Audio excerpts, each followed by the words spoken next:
So, um, okay, so this is the foreshadow notice. Notice of foreshadow is actually very dangerous. If you are a hirer, you receive the foreshadow notice, you better be very careful and you better make an effort to settle all the outstanding installment. Otherwise, your car will be repossessed if you have not paid 75% of the total purchase price. So notice of intention to repossess, because this is how the notice look like. Take notice that we, okay, from the whatever CIMB or any owner's name, the owner of, okay, hired by you under an agreement dated, okay, so okay, and further take notice that if the goods are returned to the owner within 21 days after the, okay, these are all the detail about the notice here. Okay, so in this case, if you receive notice of foreshadow, so okay, so it's actually a signal to you that your goods will be repossessed. But after serving the notice, the owner cannot simply goes or cannot immediately goes, but the owner has to wait until period of 21 days, which is fixed by the notice, has been expired. So if the owner sent the notice on 1st January 2021, so the owner has to wait until 21 days. Okay, period of 21 days has been expired. So on the 22nd, the owner can go and repossess the car. So actually it's not that simple, it's not that easy for the owner to repossess the car. Okay, so with the introduction of the first condition here, that payment not amount to 75%, so it complicates the procedure for the owner. So the owner, I mean, was not happy, with the amendment of 2012.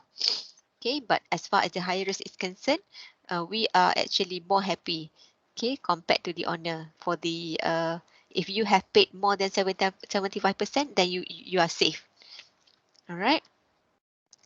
Okay, so these are the procedure before the owner repossess the car. All right. What happened if the owner did not comply with the notice under section 16 subsection 1? That's mean 16 subsection 1, notice of foreshadow. What happened if the owner did not send the notice of foreshadow, but suddenly the owner sent the agent to repossess the car? So if as a hirer, what should you do? Hirer can use reasonable force to oust such person from his place or house. So you can actually, if we are the hirer, suddenly an agent came and want to repossess, want to take our car, okay, but you don't receive any notice of foreshadow, you can use reasonable force to oust such person, meaning that to halau such person from your house. Okay, so okay, in the case of Pang Brothers against Lee Ai Sang, so it was in this case the date specified was short of 2 days for the statutory minimum number of days. Okay, so the notice, the court held that the owner cannot repossess because the notice was bad in law. The notice given was not sufficient. Okay, 21 days, the notice was bad in law even if served, and its effect was therefore null and void. So the owner have to wait until 21 days have expired. If the owner does not wait, even though it's short 1 day or 2 days, so the notice was null and void, meaning that invalid. Okay, we have a case here, PP against Muhammad Noor. So what happened in this case? The hirer failed to pay the installment 2 months consecutively, and the owner the owner did not send the notice of foreshadow. So when the agent came and wanted to repossess the hirer's car, so the hirer threatened the agent. Okay, the hirer was holding a sword, pedang, and then he said that if you didn't, get out from my house, okay, if you touch my property, I will kill you. So in this case, the judge held that even though the hirer used that kind of force, okay, that kind of threatened, so the owner's action was invalid as it is contrary to section 16 subsection 1, and the hirer had a right to use reasonable force to protect the goods. So we have a right. Okay, we have a right as a hirer. If you do not receive any notice of repossession of notice of foreshadow, so you have a right to oust the agent from your house. Okay, from touching your property or your goods. Okay. So we have a case few weeks, I think, the hirer had used insect spray, the what we call it, insect spray, the red sack or what notes, okay, to oust the agent from the from his house. Okay. All right. So in this case, Section 16, subsection 1A, if a hirer had paid monthly installment more than 75% of total cash price and he failed to pay two successive months installment, so this section 16(1)(a) had been introduced in 2012 amendment. Yeah, owner cannot repossess unless he obtain court's order. For the owner, if they still want to repossess, they have to get court order.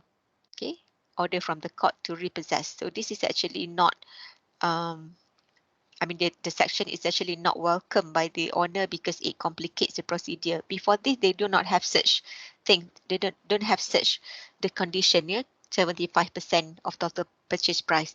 So before this, the owner does not have to go to the court and obtain court order in order to repossess. And under section 16(1)(b), if the owner had obtained court order and served for schedule notice in writing to the hirer, the period fixed by notice had expired 21 days, then the owner can repossess. Okay, so it gives more homework to the owner. All right, how about if the hirer is a disease meaning that the hirer died? Okay, under section 16(1)(c), owner cannot repossess unless there had been four successive default. So instead of two successive default in a normal case, for the if the hirer died, okay, in the case of the hirer is a disease, so the law allowed four successive default, meaning that 4 months consecutively. The rationale is, or the justification is, to give time for deceased relative to settle deceased estates. Okay, because there are a lot of things that need to be settled when a person died. So in this case, the what we call it, the period of default had been prolonged to four months consecutively instead of 2 months. Okay, section 16, subsection 2, owner need to comply with subsection 1 if there are reasonable grounds for believing that the goods will be removed or concealed. So this is under a normal situation just now. Let's say section 16, subsection 1, the owner must serve a notice of foreschedule. But let's say if the owner had a strong belief that the goods will be removed or concealed or hide by the goods will be concealed by the hirer, so the owner does not have to serve a notice of foreschedule. But it's not easy for the owner to prove the reasonable grounds here, right?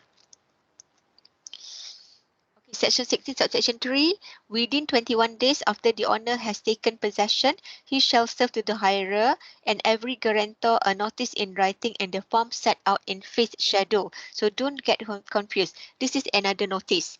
Notice of foreschedule must be served by the owner before taking possession, before repossession. Okay, but notice of fifth schedule, the notice that must be served by the owner to the hirer within 21 days after taking possession. Okay, so notice of foreschedule under section 16 subsection 1, notice of fifth schedule under section 16 subsection 3. So this is notice of fifth schedule. Okay, now the goods you hired have been repossessed. You will be entitled to get back if within 21 days you require the owner, blah, blah, blah, blah. Okay, so, okay. Okay, and section 16 subsection C, if the owner did not comply with the notice under section 16 subsection 3, that is notice after taking repossession. So what are the liabilities of the owner? The owner's right under hire purchase agreement cease, meaning that stop. The owner cannot enforce the right under hire purchase agreement. But if a hirer exercises his right to recover the goods so taken possession of, the agreement has the same force and effect in relation to the rights and liabilities of the owner and hirer as if the notice has been duly given. So in this case, what the provision was saying that if the owner failed to serve the notice of fifth schedule after taking possession, so the owner cannot enforce his right against the hirer under the hire purchase contract. But as long as the hirer's part is concerned, the hirer can enforce. It's nothing to do with the hirer because the failure is by the owner. The non-compliance here is by the owner. Okay, so there are how many notices here? How many notice? Two notice. The first is notice of fourth schedule, okay, sent by the owner to the hirer before taking repossession. And the owner must wait until 21 days.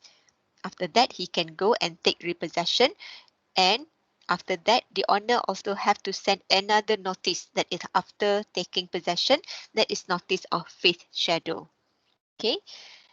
And under section 16, section 4, where the owner take possession, he must deliver to the hirer personally a document acknowledging receipt of the goods. And under section 16, section 5, the document acknowledging receipt of the goods must contain short description of the goods, date, time, and place where repossession is paid. So there are a lot of homework to be done by the owner in taking possession of the goods from the hirer. Okay, so hirer who returned the goods within 21 days after the serving on him of notice set out in the fourth schedule shall not be liable to pay the cost of possession, the cost incidental to taking possession, the cost of storage. So if let's say you are the hirer, when you receive the notice of foreshadow and you found that you are no longer, you are not able to settle within 21 days and you are willing to return the goods to the owner. So you can return it and you are not going to be responsible to pay the cost of possession, because normally in order to repossess the car, the owner has to hire an agent. The owner has to pay an agent to go and repossess the car, right? So here you don't have to bear the cost, but the owner will pay. Or the cost incidental to taking possession, any cost which is incidental, any additional cost that the owner, will bear, okay, in taking the possession, or the cost of storage. Okay, normally when the car has been taken or any goods has been taken, the owner has to put in the store and the owner has to pay for the service, right? Okay, so that's all for the procedure of repossession. Remember, what are the conditions before the owner can repossess? There are 4 conditions under section 16. Okay, that is the hirer did not pay more than 75% of the purchase price. The hirer failed to pay 2 consecutive installment 2 months consecutively. Okay, and then the notice of foreshadow had been served to the hirer by the owner, and the notice the notice has already expired 21 days. Okay, and hirer's right and amenities when goods repossessed. So when the owner takes possession under section 16, okay, so what are your rights? What are the hirer's right? 1 day after the service on him of notice under 16, section 16, subsection 3, by giving to the owner a notice in writing signed by the hirer or his agent, require the owner to redeliver the goods. So you have a right to require the owner to deliver the goods. You can say that I have enough money to settle and I don't have any intention to let go the goods. I want to own the goods, so please redeliver. Okay, or require the owner to sell the goods to any person introduced by the hirer who is prepared to pay by cash. Okay, you cannot bear the installment, but you have a friend who agreed, okay, who agreed to continue the installment. So you can suggest to the owner, okay, you can introduce, and this person have to pay by cash. Okay, it's under section 18, subsection 1. All right, condition and warranties under section 7, section 1.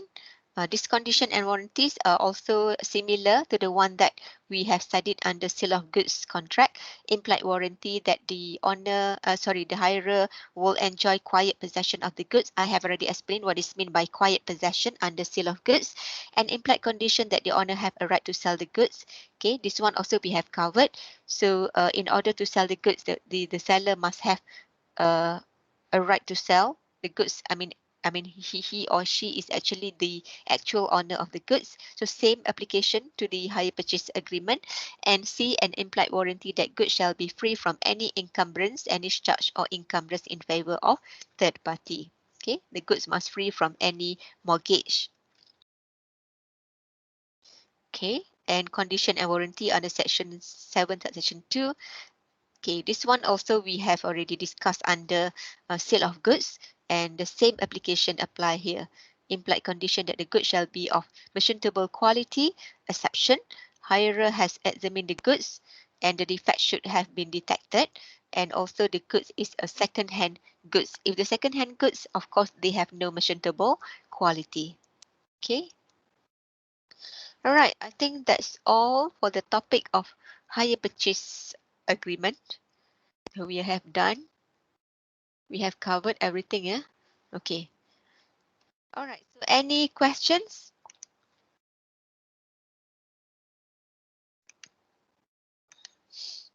Any question, guys?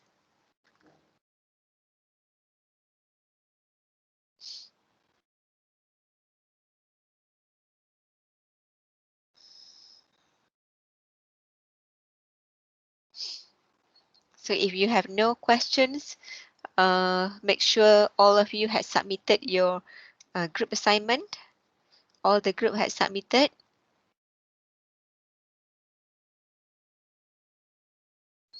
So everything clear? Yes, doctor. Yes, doctor. Okay, everyone sounds so sleepy. Okay, so I have already shared with you the QR for attendance today, so you can capture.